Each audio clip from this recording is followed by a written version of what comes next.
Dando seguimento ao nosso canal de Geopolítica, hoje eu quero trazer um assunto muito interessante, muito importante, que tem a ver justamente com aquela dúvida que muitas pessoas jovens têm. Será que eu devo deixar o Brasil? Será que eu devo ir embora do Brasil? O que eu devo de fazer? O que é melhor? Porque eu já passei por isso há mais de 10 anos atrás, né? Eu realmente cheguei à conclusão que eu tinha que ir embora do Brasil, né? Só que você que é jovem e está assistindo esse vídeo, entenda uma coisa, a gente analisa a nossa saída do país, se é necessário ou não, a partir da questão econômica, certo? Só que eu vou dizer para vocês o seguinte, a questão econômica, quem é de classe média ou quem é pobre, a questão econômica dos salários e tudo mais, e das oportunidades, não é o correto, não é o ideal de você utilizar para balizar a sua decisão se você vai sair ou não do país. E hoje eu vou dizer para você aqui, ó, você que é jovem, não vale a pena sair do Brasil e eu vou explicar por quê. Não saia do Brasil. Se você quiser ser grande, se você quiser ser um empresário, se você quiser ter muita relevância nesse país, eu quero dizer para você o seguinte, não saia, eu digo, e quando eu falo relevância, é ter, né, no caso, sucesso financeiro, econômico. Por que eu digo isso? Porque o caminho mais fácil é dizer o seguinte, ó, você vai para os Estados Unidos, você vai lá para a costa leste dos Estados Unidos, tem muito emprego lá na região de Massachusetts, de Boston, de Nova York, muitos brasileiros, muitas pessoas aqui da cidade onde eu moro, né, pegam e vão para lá, né, vai para Miami, também tem muito emprego. Por que eu diria para você não fazer isso? Em primeiro lugar, eu quero desenvolver o assunto aqui de uma forma, né, bem racional. Quem apostou contra o Brasil nesses últimos tempos, vamos dizer assim, ó, nesses últimos 100 anos, vamos dizer assim, quem apostou contra o Brasil se deu muito bem, viu?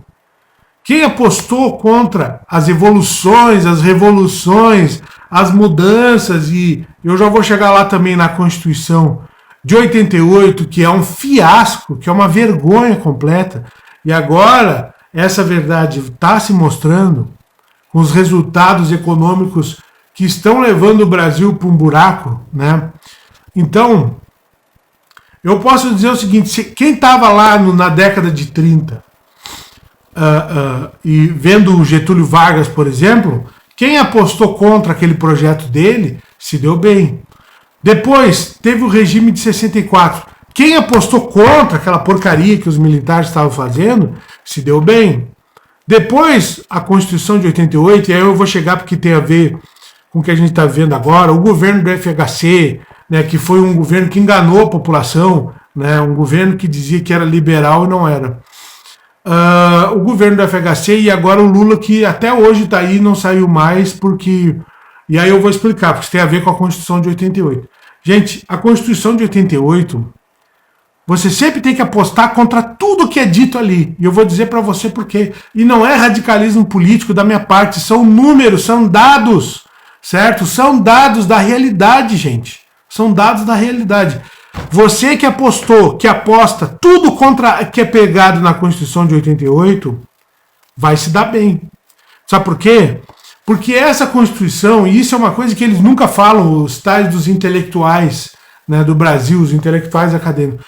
O que eles não falam é o seguinte, a Constituição 88 foi feita naquela época, dos anos 80, e aí muita gente diz que foi inspirada nos Estados Unidos e na União Soviética, não sei o que lá, daquela época, a realidade, gente, não é verdade isso. Isso é mentira, certo? A Constituição de 88 foi feita por pessoas que tiveram o auge da sua vida nos anos 70, ou seja, 10, 20 anos antes, né? Porque 88 é quase 90, certo? Pessoas que tinham uma cabeça dos anos 70, pessoas que tinham uma cabeça do tempo do governo militar, certo? E essas pessoas acabaram prejudicando o Brasil, né? E até hoje é celebrada essa Constituição, mas na verdade não, é coisa dos anos 70, dos anos 60. A Constituição de 88 do Brasil é uma coisa com uma mentalidade dos anos 60, dos anos 70, gente. Né? Ou seja, eles criaram uma Constituição onde eles idealizavam tudo aquilo que era idealizado como perfeito, como maravilhoso nos anos 70, nos anos 60. Dá para entender? Gente, essa é a verdade. E você não vai ouvir ninguém falar isso aí, porque ninguém quer, né, os famosos aí da mídia não querem falar contra a Constituição, né? Eles não querem falar nada contra a Constituição porque pega muito mal, não é mesmo? Mas a verdade é essa, pessoal. A verdade é essa, a nossa Constituição já nasceu velha. A nossa Constituição já nasceu atrasada. A nossa Constituição nasceu pensando em ideais dos anos 60, dos anos 70, de todo mundo ter acesso a tudo, todo mundo. Só que o que acontece? A realidade do mundo mudou. E essa coisa de todo mundo ter acesso a tudo, né? E aí eu quero chegar no problema da falsificação da realidade dos dados do Brasil, né? Que hoje a gente possa dizer que não dá para confiar em nada mais do que o governo lança como dados, BGS, sei lá o quê. Não dá para confiar mais nada, por quê? Porque essas metas, essa ideia de metas para a humanidade alcançar, não sei o quê, é tudo muito bonito, muito lindo, mas, gente, cada país tem uma realidade diferente. O que vai acontecer naqueles países de terceiro mundo, como é o caso do Brasil? O que vai acontecer num país como esse? O que eles vão fazer? Adivinha só o que eles vão fazer? Eles vão falsificar não só os dados, mas eles também vão interferir na economia do país, como eles fizeram no Brasil. Eles vão interferir na economia do país para mostrar dados bonitos para o mundo inteiro, para tentar mostrar alguma evolução, que nem agora eles estão dizendo que o IDH do Brasil subiu.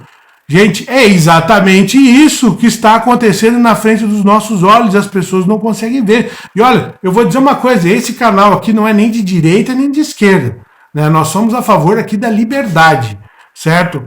Nós não somos radicais contra o governo, mas também a gente não é a favor de governo máximo, que é o que está acontecendo aqui no Brasil, né? Disfarçado, né? Agora, porque eles fizeram assim, ó, eles botaram as metas dentro da lei, aí a lei não é o autoritarismo, a lei é a lei, né? Eles falam, não, nós devemos cumprir a lei.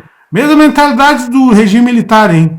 Pensa nisso, ó, como eu acho engraçado, né? A esquerda segue a mesma mentalidade do regime militar e dizem que venceram, né? O regime militar, na verdade, eles se tornaram iguais àquele pessoal lá.